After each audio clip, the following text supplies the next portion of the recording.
Hi there. Yes, this video will be about moral contexts, however, I hate to be serious, as last episode I feel like I overshared a little bit too much, so for this episode I wanted to be a little goofier with it. So I decided, and put your moral caps on for this one, that we would go over a number of moral dilemmas, and we could probably analyze and be wrong, and you guys can flame me after it. So I have a number of them right here that I would like to read and go through. And let's spend our afternoon or morning or whatever time it is there going over these little intricacies. I am playing Gungeon in the middle of this, unfortunately. However, I will probably just end up pausing whenever I need to read anything, so sorry for any Gungeon mishaps, but as for the actual dilemmas themselves, let's just, let's sink our toes into it. So again, get your moral caps on, and we shall start with the first one. Okay, let's see. So, a sinking sensation. You've been on a cruise for 2 days when there's an accident that forces everyone on board to abandon ship. During the evacuation, one of the boats is damaged, leaving it with a hole that fills it with water. You figure that with 10 people on the boat, you can keep the boat afloat by having 9 people scoop the filling water out by hand for 10 minutes, while the 10th person rests. After that person's 10-minute rest, he or she will get back to work while another person rests, and so on. This should keep the boat from sinking long enough for a rescue team to find you as long as it happens within 5 hours. You're taking your first break when you notice your best friend in a sound lifeboat with only 9 people on it, and he beckons you to swim over and join them, so you won't have to keep bailing out water. If you leave the people in the sinking boat, they will only be able to stay afloat for 2 hours instead of 5, decreasing their chance of being rescued, but securing yours. What do you do? Do you either stay in the boat and hope that you are all rescued in 5 hours' time before the boat sinks and you all drown? Or do you jump ship and join your friend in his boat and hope that the others are rescued within 2 hours? That is kind of a really big one to start off of, honestly. I already have some sort of an opinion, but I do wanna think about this for a little longer. I'll also give you time to make your own decisions. However, you guys have the luxury of pausing while I have editing. But in any case, it is what it is. And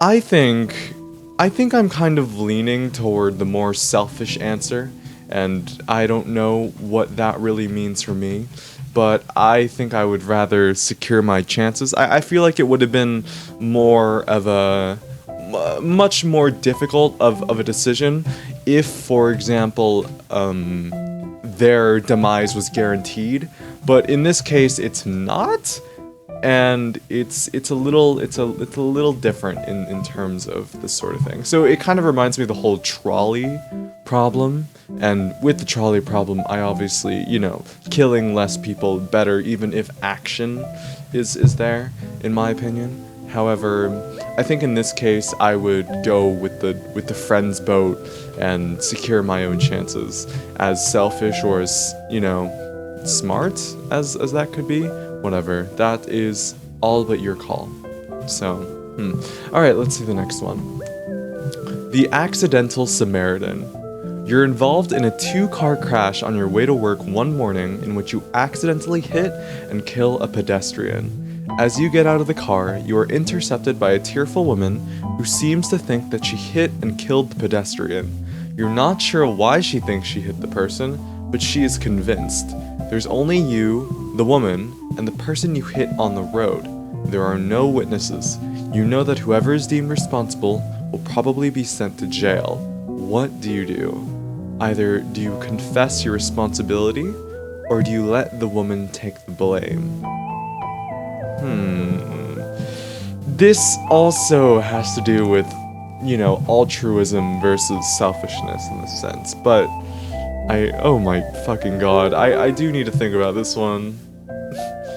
I feel like anyone who takes the more altruistic path is kind of like yelling at me right now, because not only did I make the more selfish decision on the first one, but for this one, I feel like it would be a no-brainer for someone like that. But you know, I'm gonna go against my own consistency. I think I believe that yes, confessing your own responsibility is the better option, but not only in a sense that the whole selfish versus altruism sort of thing, because I think in this case, especially put into like a real life context, I mean, let's be frank here. Confessing your responsibility, or not confessing your responsibilities, even with the whole law thing going on, I mean, there are crimes that are found 10, 20 years afterward, even if there is some sort of conviction, and having that will inevitably, in my opinion, fuck you over. Call it an optimistic look on the legal system or the law system. However, I would rather not risk it. That was, you know, a mistake. That was personal. It's better to just let things be, even if the woman is solely convinced. And you can even think of this in the more smarter setting. Like, what if the woman is, for some reason, somehow, pulling some sort of ruse? Or what if she eventually puts the pieces together in jail? There are so many moving parts of this, so I feel like it's better to just confess your responsibility. So, yeah, I don't know if you guys would do the same. Maybe it would be better to let the woman believe in what she believes, as she already does, but that one will have to remain that way. Okay, we have a third one now. A day at the beach. Your family is vacationing alone on a private stretch of beach with no lifeguard. Your daughter and your niece, both 7, are best friends and eager to get into the water. You caution them to wait until the water calms some, but they defy you and sneak in anyway. You soon hear screams of distress and find them both caught in a strong current. You are the only swimmer strong enough to save them, but you can only save one at a time. Your niece is a very poor swimmer and likely won't make it much longer. Your daughter is a stronger swimmer, but only has a 50% chance of holding on long enough for you to come back for her. Who do you save first? Save your daughter first, you know that your niece will probably die, but you can't bear to lose your child, or save your niece first and hope that your daughter can hold on long enough for you to come back for her. So, I have seen this before. I don't know if it's the exact one, but anyone who has taken psych might have some sort of familiarity when it comes to this, because this dilemma was mentioned in one of the units where, oh my god, sorry, that was horrible. It mentioned in one of the units where it's claimed to have the bias where a mother or father, or really anyone who presented this dilemma, would go with the younger one, because some sort of like, oh, the hopes that they will grow into cooler or more successful, thriving, you know, child, or developmental psychology and all that will be better. But in my opinion, I think that's kind of a load of bullshit, especially in terms of this dilemma in particular. This dilemma is all about, oh wow, you know, one child has a chance of swimming and the other has no chance. So in full actuality, just saving the younger one in terms of their survivability is just, you know, it's kind of a no-brainer in my opinion.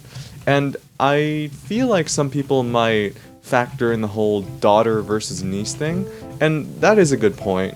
I guess it would theoretically be better to kind of save the daughter because, you know, they're closer to you, and it would appeal more to the whole maternal instinct, or, I hate saying that, the whole instinct that is human, yes. But in any sense, oh my god, this shit is cornering me to hell and back.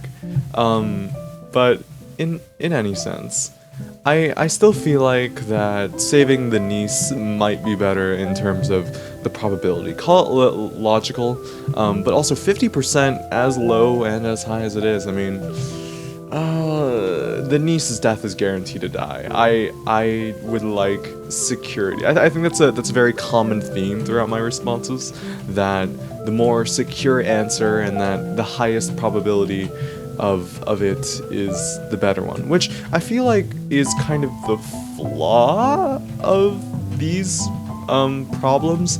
I feel like when you leave it up to probability instead of like clear moral dilemmas, things get a little more, I don't know, yeah, I just a little more ambiguous in my opinion. I feel like the answers are not exactly what the problem is kind of anticipating. However, it is whatever, and maybe I'll look at a different area. I mean, it's better than looking up moral dilemmas at BuzzFeed, but a lot of these have to do with death for some reason. But okay. Let me look for something that isn't death related.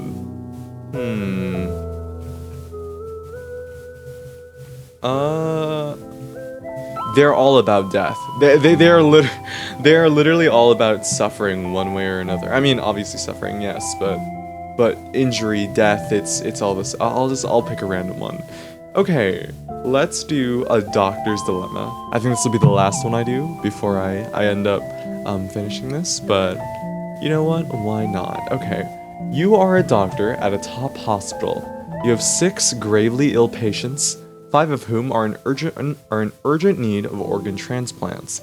You can't help them though, because there are no available organs that can be used to save their lives. The 6th patient, however, will die without a particular medicine. If he or she dies, you will be able to save the other 5 patients using the organs of patient 6, who is an organ donor. What do you do?